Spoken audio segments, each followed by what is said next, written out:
Hello friends, I'm Colin and welcome back to my channel. I do want to talk about Glitter and Lasers a little bit more today. I've kind of been going on some little paths here and there vaguely related to her, like talking about Allison Jacobs and talking about Dr. Amron. So I will put some timestamps down below so you can skip around wherever you would like to go. Y'all, I have been on quite an adventure this week. I really planned to watch that weird show, that reality show that Dr. Amron was on. It's called The Celebrity Plastic Surgeons of Beverly Hills. It came out in 2016 and it was like a Netflix original. That's where it premiered. And it has disappeared. You can't find it anywhere. It's not on Netflix anymore. It's not on any other streaming service. I even went so far as to try to see if I could find DVDs? Do they even make DVDs of shows anymore? I sure hope so. Because this is kind of demonstrating just the weird digital world we live in where things can just disappear and you may never be able to watch them ever again. I have a very extensive DVD collection because I am also afraid of stuff like that happening. But yeah, basically the only evidence that this show ever existed is the IMDb page, and a couple of the surgeons who were on the show have clips of it on YouTube. That's about all you can find.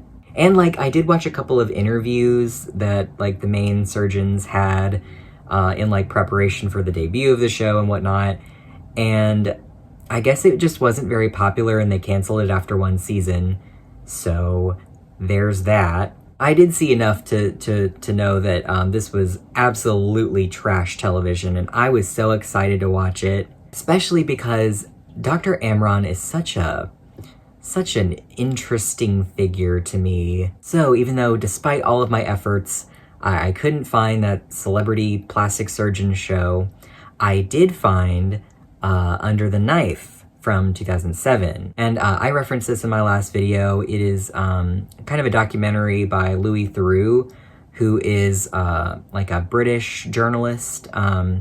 It's really interesting. I had vaguely heard of him because he covered some Scientology stuff that I thought was really interesting. He reminds me a lot of another British journalist I like, whose name is John Ronson.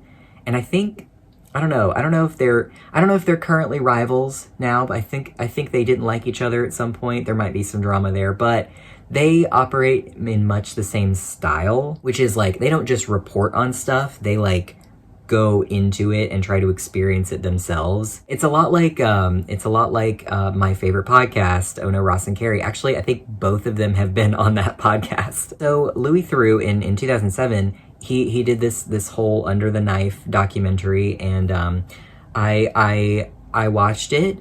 I watched it under completely sanctioned and legal means, and I really don't advise that you Google Daily Motion Under the Knife. You shouldn't do that. But he explored several different types of cosmetic surgery, and some of those surgeons, well, there's a lot to be said, but we're not going to go into all of it. I really would just want to focus on Dr. Amron. So, Louis watched as Dr. Amron did, a consult with someone else who was getting liposuction, and he was like, what do you think about me? Do you think I would be a good candidate for liposuction? And so Dr. Amron, takes his little marker and draws all over him and says, yep, I think we can do some liposuction, on his, abdomen and, his, love handles, I think is what they called them. And it was truly fascinating because this documentary is from 2007. It is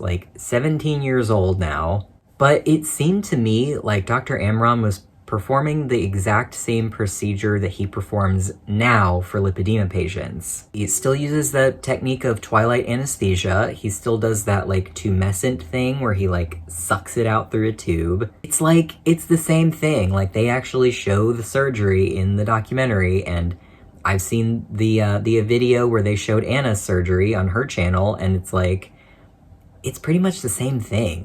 It looks pretty much identical. And yeah, it has been 17 years, and so he's probably tweaked some things, but broad strokes, same procedure.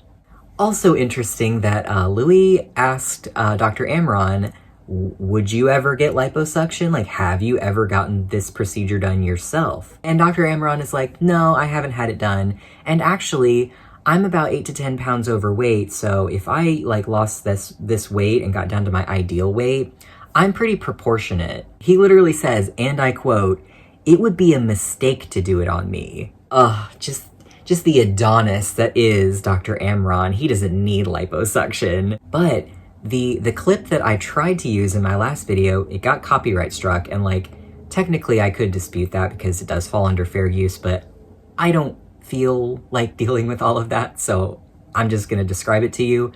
But Louis does get the liposuction done, and he comes back after he's, you know, healed up pretty well to like, you know, review what's everything look like, is it looking good? And Dr. Amron like emphasizes that like Louis had like stubborn areas that wouldn't go away. And you know, Louis's like, well, actually I have heard you say this, but like, what if I got a personal trainer and I worked out a bunch? Like, I think I could probably accomplish this result with exercise. And Dr. Amron is like, no, I disagree with you, actually. I have another quote. He says, "My whole thing is about proportion and balance."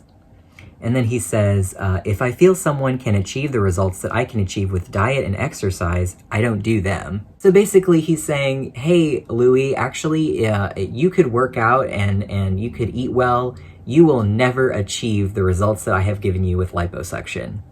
That is just, no, I disagree. I think that is patently false. That's just so silly. And like, not only is it silly, it's like the exact same thing that Dr. Amron says now about his lipedema patients. He says that Anna could be starving and still look the way she does. And I'm like, sir, it's frustrating too, because it's so clearly like, this is good for his business. If he perpetuates this notion that like, there are stubborn areas that you would never be able to lose, it's like, that's great for him because then you have to go get liposuction. Oh, it's just, the more I learn about him, the less I like him. I don't think I ever really liked him in the first place because he says a lot of shit that's pretty anti-scientific in my opinion. I don't know, he just comes across as really arrogant. Also, Louis asks him, like, do you worry that what you're doing here is just promoting vanity? And it's fascinating because he agrees. He's like, yeah, people probably shouldn't think too much about this stuff. And Louis like, wow, that's a really honest answer. Do you have anything else you would like to say? And he just kind of hems and haws, and he's like, well, not really. I just think, yeah, we probably do pay too much attention to stuff like this, physical appearance. But, you know, whatever. I don't know, it kind of trailed off there, and I'm like, well, okay, sit with that, Dr. Amron. The whole documentary was disturbing. I recommend it. If you get queasy about like medical procedures and stuff, maybe skip this one. But like, much to think about, you know, much to think about. And I don't know. I appreciated getting more insight into Dr. Amron, and it's like, wow, the more things change, the more things stay the same, huh? He does still do like cosmetic liposuction, but he's really carved out this cottage industry for himself. Like, I'm pretty sure he's been referred to as like the pioneer of lipedema surgery, like maybe just in the US, but still, you know? And it's like he started off just doing cosmetic liposuction for people who had the money to afford it in Beverly Hills and enough insecurity. And now he's claiming that it's like medically necessary for lipedema. It's just much to think about, isn't it? And before we get to Glitter and Lasers, I promise we are, but there is one more Dr. Amron related thing I watched. He does these videos, like a series called Lippy Logic, and fairly recently, this was in June 2024, so this was only, you know, a couple months ago, and he had this webinar with 3 women who are all social media influencers. They all have lipedema, and he has performed liposuction on all of them. One of them is Allison Jacobs, who I've talked about previously. Another is a woman named Ashley. And I briefly mentioned that Allison had been on a podcast called the Lipedema Mamas podcast, and Ashley is one of the co-hosts of that podcast. And the other person I haven't heard of, her name is Casey. Apparently she's also, a social media influencer. And before I get into like the webinar proper, there's just a couple of points I want to make from the webinar, but just the intro animation. Ooh, I do not like this man.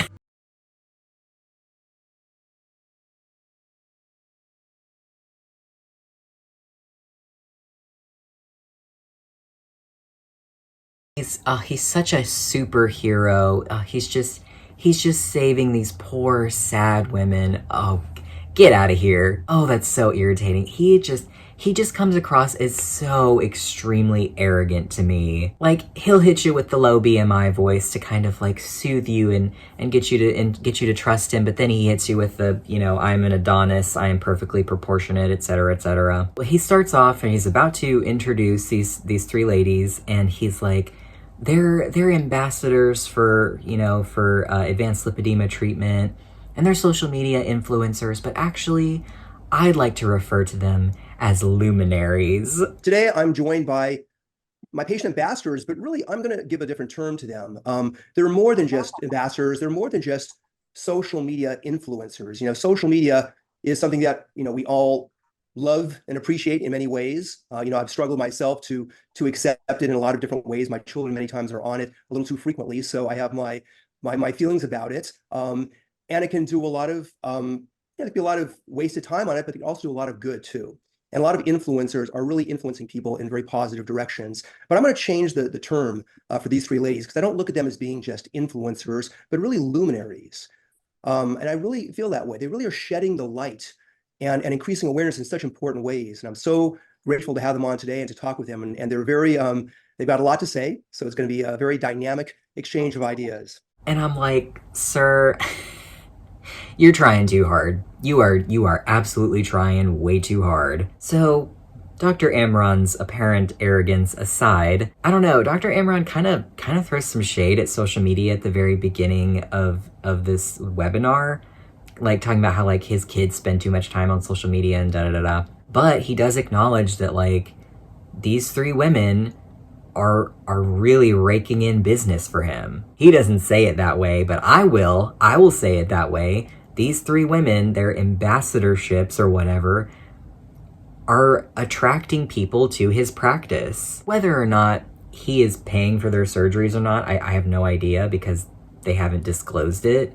But whether or not he is paying for it, if he's getting their insurance to cover it or not, he's still profiting because they are social media influencers. Their followers are looking at them and saying, my body looks like this woman's body, maybe I have lipedema, and ever so conveniently, Dr. Amron can diagnose you and perform liposuction on you.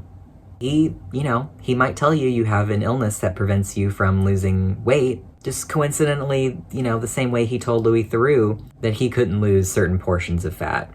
It's just something to think about. Something else that was really interesting to me about this webinar is there's a whole section where they're talking about like EDs and mental health and whatnot, because that is a big problem for women with lipedema, for anyone with lipedema who, has a differently proportioned body than a lot of people. And Allison has talked about being bullied as a child, and I think all three of these women probably experienced that. And it's interesting because I think all three of them were kind of in this space of like, okay, I'm going to embrace what I look like. I'm going to be, body positive, especially Allison. Like, I don't know very much about these other two ladies at all. I was vaguely aware of Ashley because of the one episode of the podcast I listened to, but it came across to me as though all three of them were like very into body positivity before they got their lipedema diagnoses. This was something that I had thought about when I showed the interview, the like testimonial that Allison did for the ALT program in my last video. Like, I thought about it, but I had other things I wanted to talk about, so I kind of just didn't mention it. There's a part where Allison was like, well, in 2019, I thought I had made peace with my body. Fast forward to 2019, I thought I'd finally made peace with my body. And then the pandemic happened. I downloaded TikTok and I had so many people leaving me comments, sending me DMs. I think you have lipedema. I don't know. It just came across as like really kind of tragic.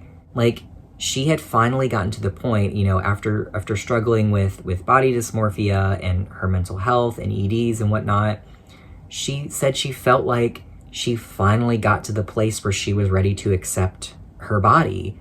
And then she got this diagnosis and it backfired. She said after she got her diagnosis, she fell back into the same ED, problems that she'd had before. So what should have been my aha moment turned into this aha roller coaster. And my eating disordered ways came back. I started restricting again, trying to control any weight gain, which ultimately led to binging. And that caused the disease to progress even more. It's just sad. Because like I said before, there's this hypothesis and actually, I think I heard one of the other ladies on this webinar say it too, like the theory that they are like resetting their bodies by getting liposuction, because the hypothesis is that like their legs will just continue to grow and grow and grow until they lose mobility. There's no way to prove that. This is the same point I made in my last video, but like I feel like it needs reiterating. Like, that's not necessarily the case. You know what I'm saying? Like, there are examples of women who have maintained or even lost weight and have lipedema. Like, you can just go on YouTube and you can find examples of people who fit that description. Not everyone is going to progress. All three of them kind of talked about feeling guilty for getting liposuction, even though like they're under the perspective that this was medically necessary. They felt like they needed to do this to like reset and not progress into immobility. They felt like they needed to do this, but they still felt guilty. And it's so interesting because like I think Allison brings it up first, and then Dr. Amron is like what? Like, he's kind of taken aback by it, and in my opinion, he seems kind of offended almost. Through the surgery, if you're having the surgery, especially, if you've been battling eating disorders, it's tough to wrap your head around the fact that you've worked so hard to love and accept your body as it is, but in order to take care of your body, you have to change it. Yeah. And to then not feel, right after the surgery, I did feel like almost like bad, like I felt bad. Almost what? I almost felt bad. Like it was a grieving, kind of like I felt bad. But at the same time, I felt such, as I have healed, I have felt such a renewed like gratitude. Yeah, because all three of them seem to have fought so hard to love themselves as they were, only to come around and find out they have lipedema and feel like they need to get surgery and thereby become smaller and more socially acceptable. That's not their goal, but that is what happens, that's the byproduct. Whether your intentions are vanity or, treating an illness, the outcome is the same. And I don't know, I kind of felt like this was relatable, even for me as someone who just lost weight because I wanted to lose weight, you know what I mean? I felt guilty for wanting to lose weight because I felt like I should love myself as I am, and like I'm saying mean things about fat people if I lose weight, and it's like I don't agree with that anymore, but like it was something I struggled with because I will admit to you, a good portion of the reason I wanted to lose weight was because of my health, but also a big old portion of that was because of vanity. And I think if these three women were to like lose weight naturally and not get liposuction, I think that's an interesting topic of conversation too, because I feel like they would probably be feeling a similar way. I think they described it as kind of feeling like you're cheating on yourself, like your before body. You said you struggled with things after the surgery in terms of your new body. You felt bad, Right. or I felt like almost like I can't think of the word. I'm struggling to find the word, but like I was going against my old body or something. There's a word for cheating on it. like you cheated. Yeah. I felt like, guilty about it too. Right. And I think that that's something that so many women struggle with. There's a feeling of like betrayal, like you're betraying your old self, and yeah, that's kind of relatable to me too, having lost weight. Is like, I don't think I was a bad person before. I don't think I was ugly. I don't think I was undeserving or anything, but like, I do feel bad for myself, you know? I have felt such a renewed like gratitude for my body prior to the surgery. Every single day, my body showed up for me, and I did not realize everything my body had to do, because now doing these things, these dances, going up the stairs, going through amusement parks, it feels entirely different. And it's so weird to me how alien this concept seems to him. Like, he kind of comes around and acts like he's saying something novel when he's actually just repeating what the women have already said, which is interesting. But he's like, yeah, you know, we should, you know, focus on, you know, how mentally taxing it is to change your body in this way. And it's like, yeah, they just said that.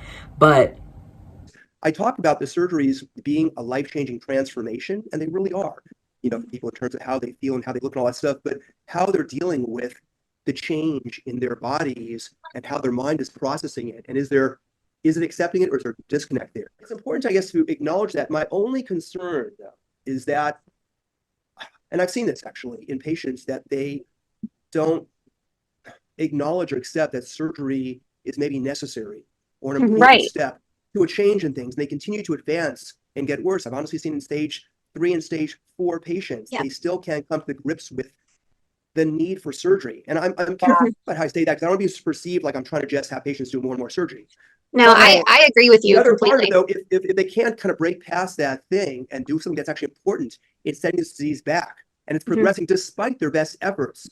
There's a cost to that also. You know, it's kind of made me think like, wow, body positivity is really bad for his business. I just feel like Dr. Amron has a perspective of like, well, I made you look better and feel better, all good now. I don't know, it's like he never even considered the fact that they would struggle with becoming more conventionally attractive. I feel like there is a concern here about creating insecurities where there weren't before. I believe it was Casey. She has some kind of initiative that she's doing where she's trying to get pamphlets in various doctors' offices about like screening children for lipedema. Felt like that there weren't the resources for a younger generation. So that's why this month I launched Beyond Lipedema, which is geared towards millennials and younger. I feel like it's going to kind of almost be like a big sister, little sister program where we as lipedema patients can kind of help educate a younger generation to understand what those early detection signs are, why it's happening, how it's a hormonal trigger, it's genetic, it's not your fault, it's not that you're not doing enough or eating the right things. So I've created a brochure that I'd love to start seeing in gynecologist offices, pediatricians' offices, guidance counselors' offices in middle school, because those are the ones that the girls are coming into their office after gym class feeling so uncomfortable and so insecure. And rather than just having the one answer of, well, maybe eat less and move more, maybe it's this. And it could be something that they can bring to their primary care doctor to get a little bit more insight to. So, and first of all, it's a clinical diagnosis. There's no test or anything. So like, there's really not a way to know if a small child has lipedema. It's kind of something that happens later in life anyway. But Casey is talking about like, yeah, like, you know, little girls go to their counselor's office after gym because, you know, they feel bad about themselves. And instead of telling them that, you know, all they need to do is just lose some weight, we should start telling them about this illness that they could possibly have. And I'm like, no, those are both wrong. Those are both wrong things to tell these girls. Oh my God. How about we focus instead on actual body positivity for girls, especially girls. Like, if someone made fun of them for being overweight or like having cankles or whatever, it doesn't mean that they necessarily have lipedema. I feel like that is just that is just creating another insecurity. We're going the wrong direction here, you know? Like, I agree we shouldn't be telling little girls, like, well, you just would lose weight if you don't want people to make fun of you, because, ew, icky. But it's also kind of icky to be like, it's not your fault. You just have this illness. Like, first of all, we don't know. And second of all, I don't want little girls to worry that they have this illness that they might not have. You know what I mean? Like, it is something to keep in mind for sure, but like, why create that insecurity where you don't have to? All right, well, so that's the webinar. You can find it on Dr. Amron's YouTube. It's just Dr. David Amron. It is like over an hour long. I don't think I watched like the very outro of it, but I watched most of it. And I don't know. I still have very, very icky feelings, very skeptical feelings about Dr. Amron's whole thing. So, all right, so I promised that we would talk about Anna, good old Glitter and Lasers. I really haven't talked about her too much, mostly just because, well, she had her second surgery, her inner thigh liposuction, and I was like, ooh, that's gonna be rough. And yes, it clearly was. She has been posting, but not a lot that I think is interesting. Some that I think is interesting that we're going to talk about. But yeah, she's kind of been laying low, and I think that's understandable. Like, that sounds like a hard one to recover from. But I did want to address something that I talked about in my last video, which is that, like, she lied about the date that she was having surgery. According to, like, the timeline on her threads, she should have been having surgery on maybe, like, the 14th, 15th, something like that. But we found out she actually had surgery a week prior, because she tried to cover up the date on her little placard thing that little whiteboard or whatever that they hold up that says their name and their pre-op appointment date on it, and they take all the photos and stuff. But yeah, she tried to block out the date, and you could still see it because it wasn't done very well, that it was August 6th, which is like a whole week prior. And there were some people saying, like, well, she was probably just doing that for her safety, like not posting in real time, because you never know when someone's going to be creepy or weird and just, I don't know, decide to show up where they know you will be. Like, yeah, absolutely. I am not advocating for her to put herself in danger in any way. What I'm saying is, why lie about it? Why not instead just tell your audience, hey, I pre-filmed some stuff and I've been recovering from surgery, but I'm gonna be posting the things that happened for my surgery, which happened a week ago. Who's gonna complain about that? Like, that's completely acceptable to me. Like, yeah, obviously you're gonna pre-film some stuff, for after you're in recovery. But instead, no, she posted on August 13th on her threads, made it to LA, which is clearly a lie. Why not say, like, here's a picture of me on, August 6th or 5th or whatever, made it to LA. Like, why? Why do that? Why do that? And, like, still on 8/13, I checked into my hotel, which clearly is a lie. Like, it's one thing to, like, post a TikTok because, like, clearly that's going to be filmed ahead of time. But it's another thing entirely to get on your thread. Like, can you schedule posts on Threads? I don't post on Threads because I think it's an annoying social media platform. No offense. But can you schedule posts? I mean, if you can schedule posts, I think that's a little bit more understandable, but it's also like, why are you making it seem like you just got to LA on 8/13? You know what I'm saying? It was just something I felt like I should clarify, because it's like, well, no, I obviously don't want her to put herself in danger or anything. I just don't see the point behind this particular line of thinking. There's another one from 8/14, which is clearly the day she's trying to make it seem like she had her pre-op appointment.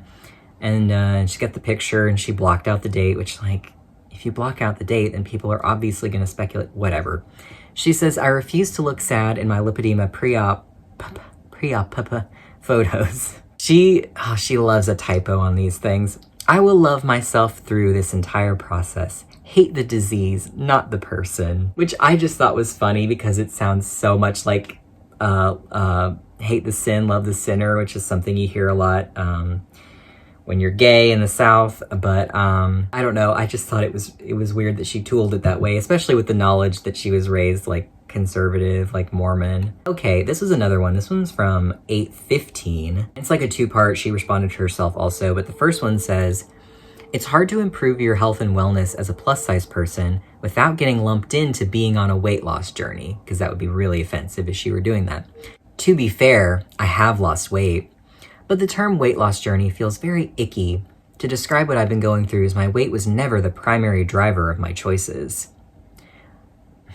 And focusing on just my change in weight completely ignores the most important part of my story, my health." And before I get into her response to herself on that thread, I just want to point out also that, like, Anna has been on the internet for a very long time. She has been an influencer for a very long time. A Tiny Blue Anthropologist did recently, like, kind of go back and explore some of Anna's oldest stuff from like 2012. And believe it or not, this was something I did know, but I never really, I don't know, it never really came up, but like, she tried out for The Biggest Loser back in the day. I'm pretty sure that was in 2012. Maybe losing weight isn't her primary driver right now, but at one point it was. At one point, she was just a blogger who was going on a weight loss journey, and that was kind of like her whole thing. And at some point, she just kind of transitioned into like just a, you know, body positive, body acceptance, you know, try on haul kind of person, which is fine. I don't have a problem with that, but it's like, it's so clear that like she's kind of taken a turn.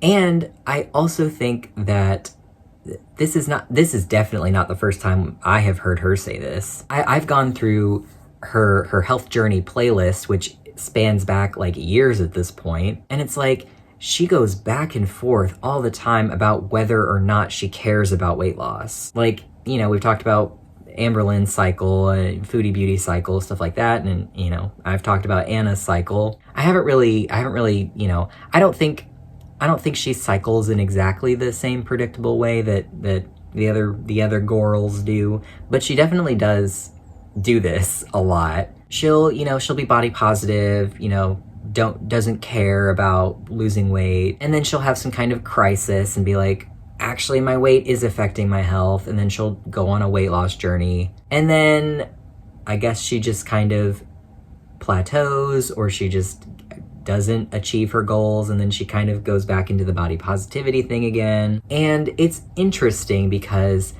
I think the whole liposuction thing is kind of, I don't know, it's kind of a double-edged sword, because like clearly she is losing weight in the most, you know, literal sense of the word. She's literally getting fat sucked out of her, but she's not gonna come out of this looking, you know, thin. You can kind of see the difference before and after surgery, but like, it's not dramatic. As far as she, you know, said, her goal wasn't, you know, the dramatic change. Her goal was to help her pain. But, you know, before I make my next point, I'm gonna read her response to herself on the same thread. "We all know weight is not a perfect indicator of health. It's simply not.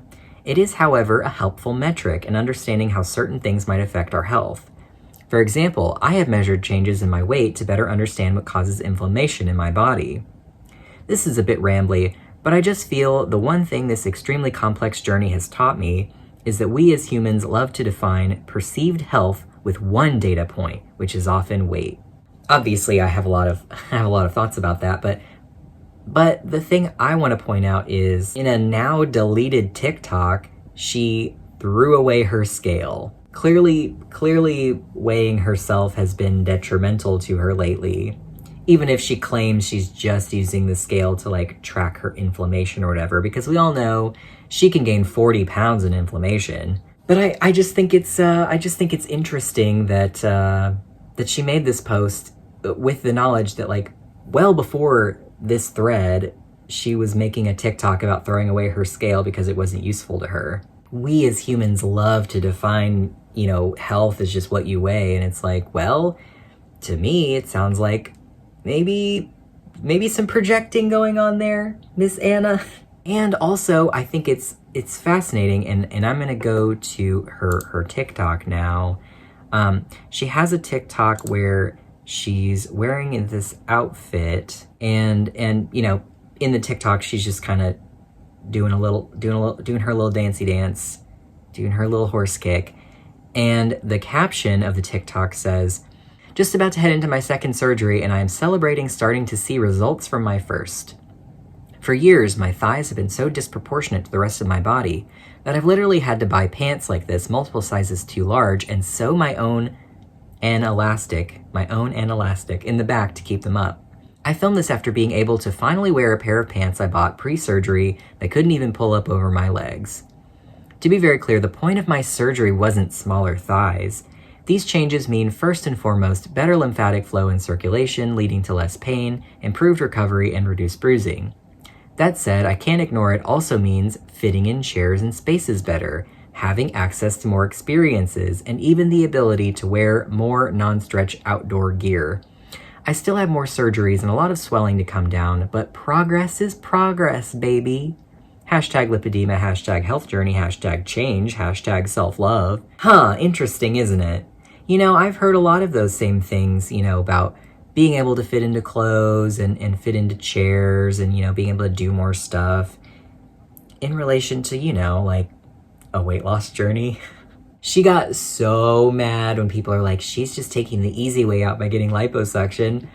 And then she talks about getting the same results that people get whenever they go on a weight loss journey and lose a bunch of weight, which takes, you know, a lot of time and effort. Do I think that, you know, having this procedure is easy? Like, clearly not. She's clearly struggling, and we'll go over some of her other TikToks later, but she's clearly having, you know, some struggles here recovering, but it's like, still, relatively speaking, talking about like the everyday battle you kind of have with yourself when you're losing weight, it's like a never-ending journey. You know what I mean? Like, it's not even quite right to call it a journey, because the destination is just trying to live a healthy rest of your life. And I don't know, I just think it's interesting that she got so offended when people said that she's taking the easy way out. Now, this thread I thought was especially interesting. There's a brand that keeps advertising their leggings as treatment for lipedema. They are literally by ads. Girl, get a proofreader. They are literally by ads promoting them for the condition. However, upon further examination, they are not medical grade. They are not tested for the treatment of the condition in any way, and they acknowledge this if you dig deep enough. They are marketing their product this way because a couple of customers with the condition say they like wearing them. I am appalled. And she responded to herself, "If you want to help people with lipedema, do the work to actually provide solutions. It's completely unethical to market your product for a condition, knowing it's not made to help. Additionally, lots of clothing feels comfortable or good on a lipedema body, but that doesn't mean it's providing the support you need. There is a reason compression garments for medical conditions are regulated by the FDA. It's a medical advice, not a fashion item." My name is Anna, and if you're new here, I have lipedema and I'm having surgery on it in 6 days. So, one of the things you have to get for surgery is compression socks, and I am literally living in a compression sock hell right now. Okay, so these are fun.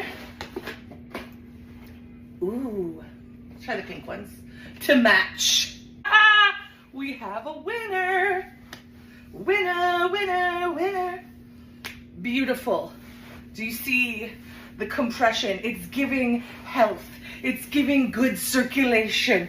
It's giving reduced varicose veins.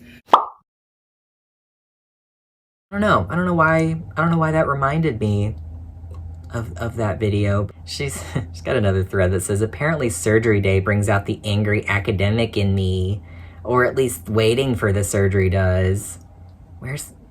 Is the academic in the room with us, Anna? So that was on 8/15. She's claiming on threads that she's getting surgery on 8/15. Can you schedule?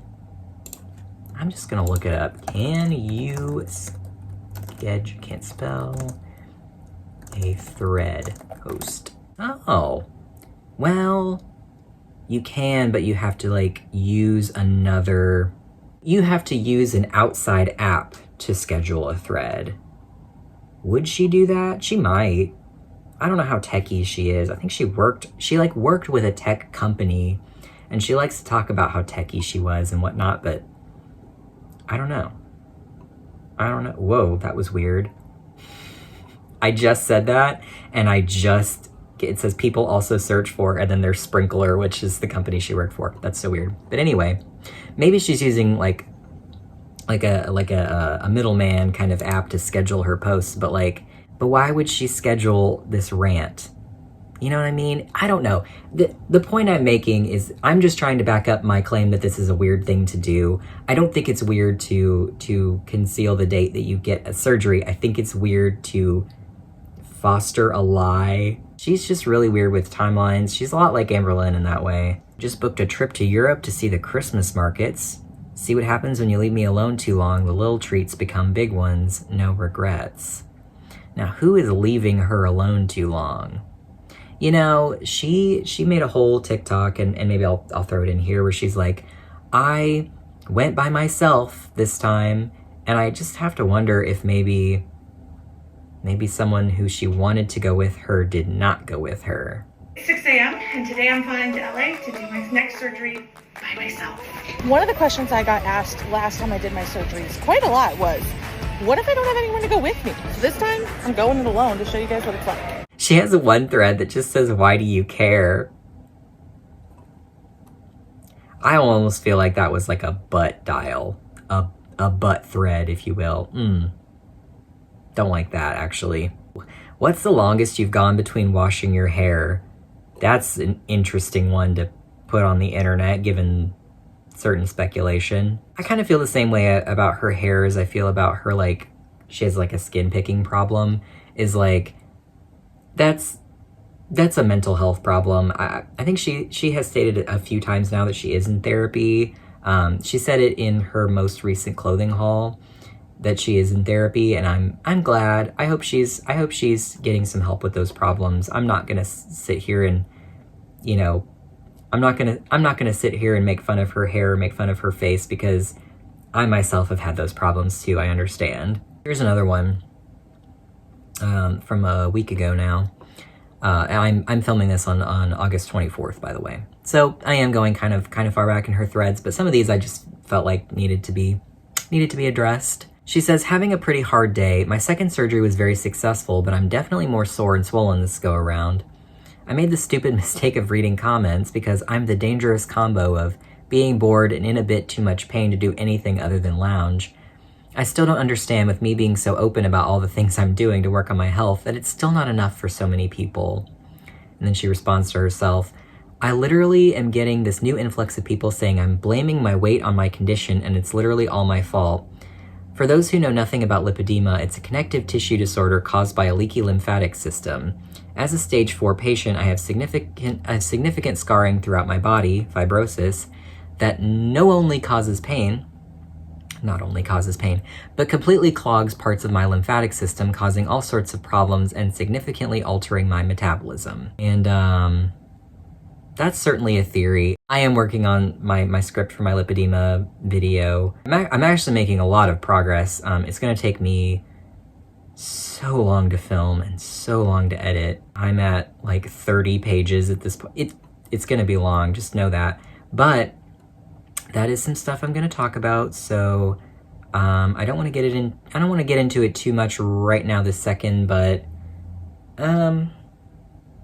it's a theory. But I will say once again, no one, in my opinion, is 500 pounds of lipedema.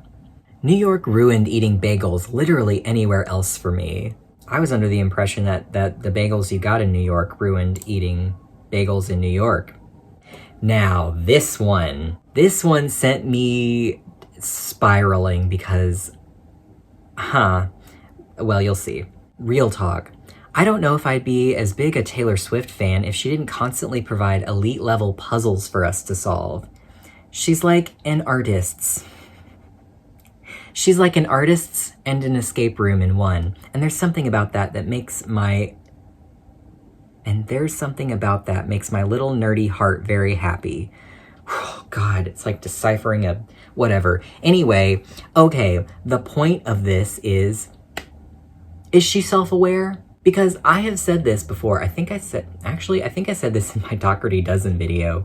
I have a Doherty Dozen video if you weren't aware.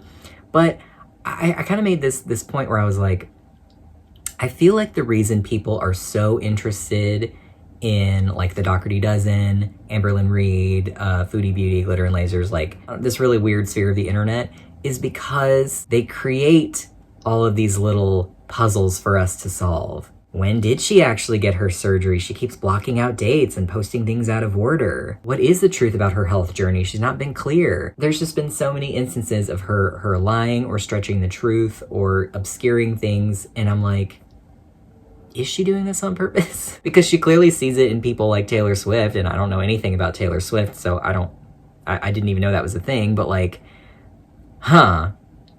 much to think about, isn't it? Much to think about. Oh my God. Thinking about getting a PhD. I don't want it for business reasons, but more because I enjoy research and academia, I can tell. I also love the idea of potentially teaching and publishing in the future. Well, you have published a book, so how'd that go for you? I already have a master's, so I could, in theory, finish the program in 2 years if my credits transfer seamlessly. Am I crazy to be thinking about going back to get a degree? I think anyone who has the means and opportunity should get an education, but I don't know. I think some people had some things to say about this one. Like, here's someone who said, as a PhD myself, here are my suggestions. 1, in the US, it's nearly impossible to finish a PhD in less than 5 to 8 years. In a European country like Denmark, you could do it in 3 years if you do nothing else and no extraordinary life event happens during those 3 years. So basically, this person is like, you have some pie in the sky notions of what completing a PhD is like. And then 2, if you have something like $10 million, own your home, and don't have any other debts, PhD could be a choice.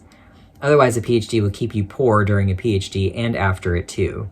Someone else responded to this person that I just read, all of this, in what field? That makes a huge difference. And I thought that too, because I'm pretty sure Anna has a degree in some kind of like business or marketing, something like that. And I'm like,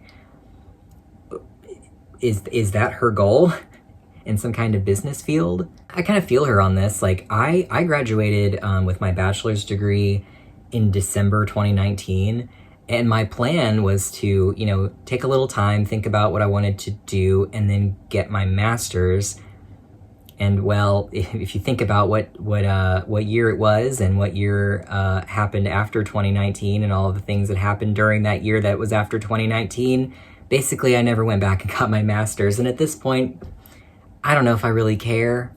I have a job, I'm doing all right, you know what I mean? The thing I always said when I was in school was I was worried about graduating because I felt like the only thing I was good at was school. And I don't think that's the only thing I'm good at, but like, I do miss it because I liked school. I liked school a lot, especially college. We all know Anna's a little delulu, and if she wants to get a PhD and she has the means, motive, and opportunity to get a PhD, go for it, girl. I have no problem with that. I just think you're mistaken about what that will entail. 2 things we know nothing about: obesity and the ocean. All right. I hope people understand this is obviously tongue-in-cheek, but the reality is obesity research is really in the very early days. I've had the pleasure of speaking with several experts in the field. They agree the next 10 years will change how we understand weight and our bodies. Just like the ocean, we really don't know what we don't know, and what we don't know is a lot. Yes-ish, but what we're not gonna do is ignore the industrialization of our society, our modern food landscape, and the fact that those things directly correlate with the rising obesity rate. Something to think about.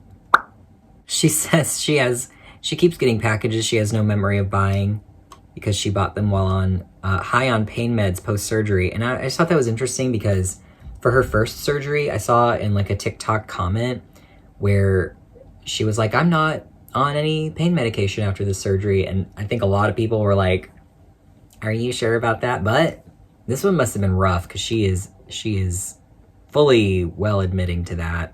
For some reason, she has several posts and she's describing, I think, the plot of Legally Blonde in the first person, talking about like This one says, I'm on a mission to get my ex back. I thought he was going to propose, but instead he broke up with me because I wasn't serious enough, and I'm gonna do whatever. And I'm like, why? She's done this a few times now, at least a couple of times, where she's just like described a movie plot in the first person. Yeah, there's another one.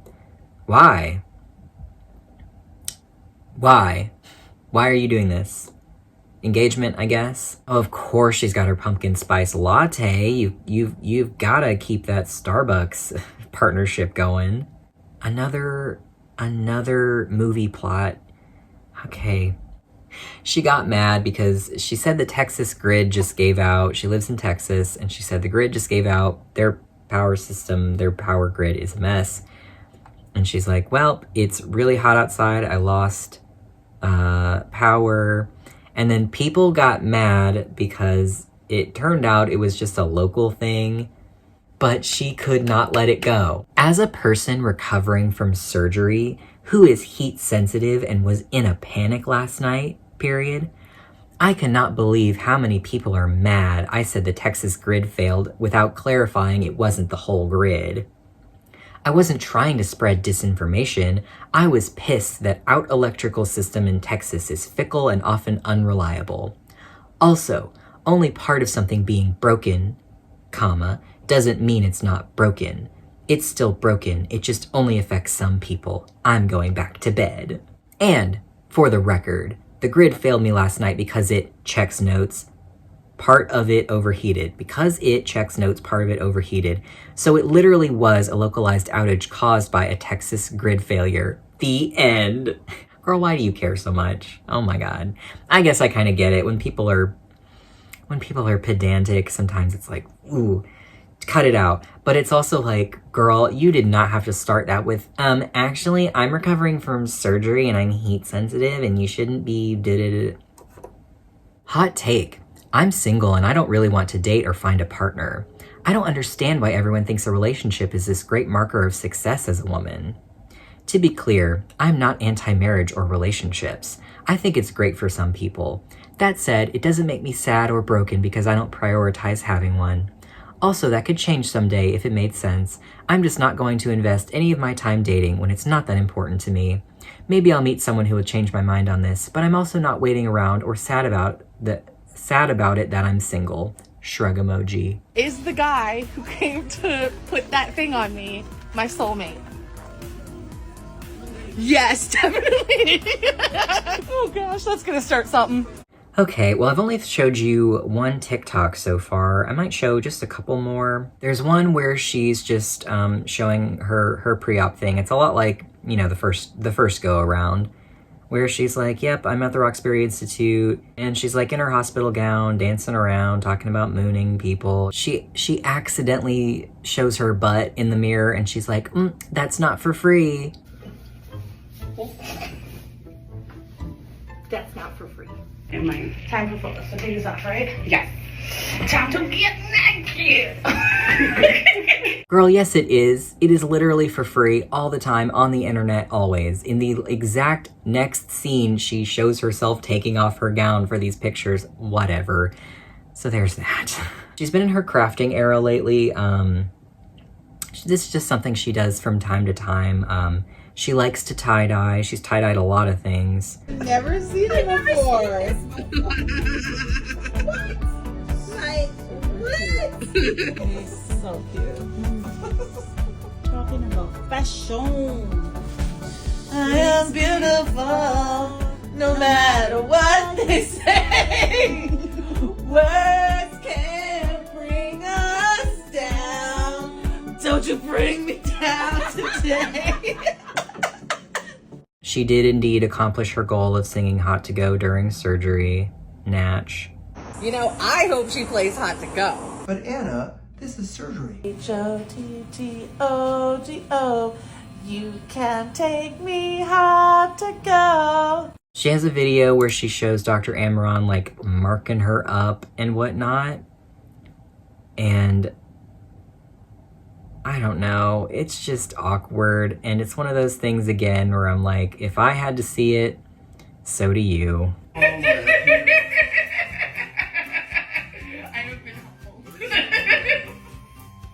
I'm not going to show probably the whole thing, it's just because some of them are kind of long and just unnecessary. But there's one, she went to Trader Joe's.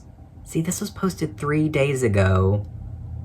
It's very clear this was pre-filmed, but whatever. Why didn't she just say that? I don't think there's anything wrong with pre-filming. Just be transparent about it. I just think it's really interesting also that she always has to emphasize that, like, she has to treat herself for everything she does. And I'm like, I'm kind of like that too. Sometimes it is nice to just give yourself a little retail therapy, you know what I mean? I just feel like she says that for every little thing she does. To Trader Joe's, like, walking distance from my hotel.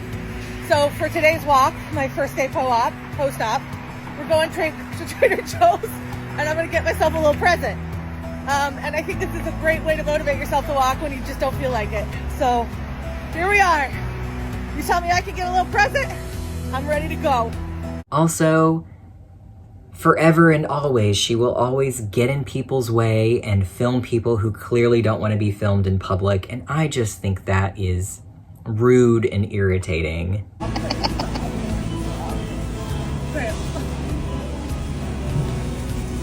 Checking it out. We're checking it out. We're checking it out. Literally checking out. Literally checking out. Like, for real. Yeah, We're in line waiting to check out. Checking us out. Yeah. But, like, you can check me out. Because I'm a princess in recovery.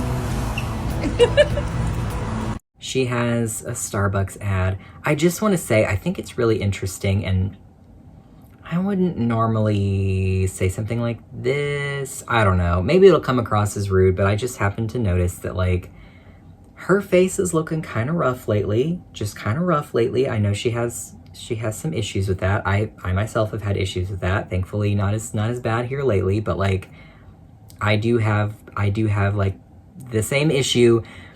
And oh man, the filters are working hard in that very first shot. Filters working super hard. Because it's like, you can clearly tell she doesn't have filters on all the other videos. It's just very obvious. It, like, really stuck out to me. And I'm like, huh.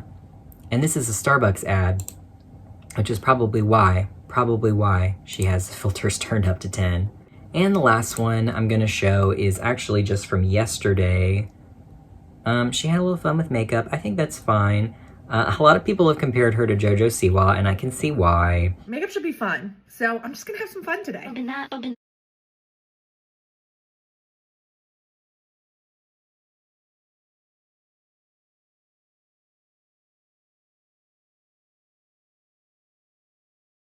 I mean, stunning. Where is she going? I don't know, but she's got her head in the clouds. What's it giving? Well, to me, it's given a little bit this. This cult is called Heaven's Gate. It was founded in 1974. But you know what? I'm glad she's having fun. I mean, she's got to do something to pass the time while she recovers from surgery. Although, as we know, it's been like a couple weeks now, so I'd be interested to see how long it takes to, you know, get to her third surgery. I think she's having, I felt like I saw 4 initially, and now I keep seeing 6. I don't know if those are speculation or confirmed, but she's got somewhere between 4 and 6 surgeries total. I'd be curious to see if she waits a while, because this one clearly took a lot out of her. I don't know, Anna continues to be a fascinating human being. Although, I don't know, I've been going on several different rabbit holes lately, with Dr. Amron and Allison Jacobs and stuff. And I would like to continue to do stuff like that. As you know, I've been working on this lipedema video for, so many months at this point, but I did discover some things recently that made me kind of have to rewrite a lot of things, because y'all, shit's wild out there, and I'm very excited to share it with you, but it's just gonna be a while. It's just gonna be a while because writing and editing takes a lot of time, not to mention I've got like a 30-page, it's gonna probably be 40-page script to read, and that takes a long time to film. So you've probably noticed I took down my dolls from the back of my door. I was really into doll customizing for a while there, and a lot of those were like works in progress that, I don't know. I'm not feeling as passionate about it lately, so. Also, it was just hard for me to close my door. it was just hard for me to like open and close my door because of the stuff hanging on it. So I don't know, I might hang up something else fun back there. Right now I still got my jellyfish just chilling back there. And no updates on the hermit crab mansion yet, although I have bought materials to build a little platform, a little second floor for them, and I have a few other things I'm gonna do. So yeah, I'll update you whenever that happens. But yeah, so thanks for sticking with me on this one, and don't forget to like, comment, and subscribe if you enjoy my content, and I will see you next time. I mean, just look what 15 minutes and a bad case of anxiety can do. Anxiety crafting, I highly recommend. I mean, look at what I've accomplished. Do you see him? Do you think a depressed person could make this? No.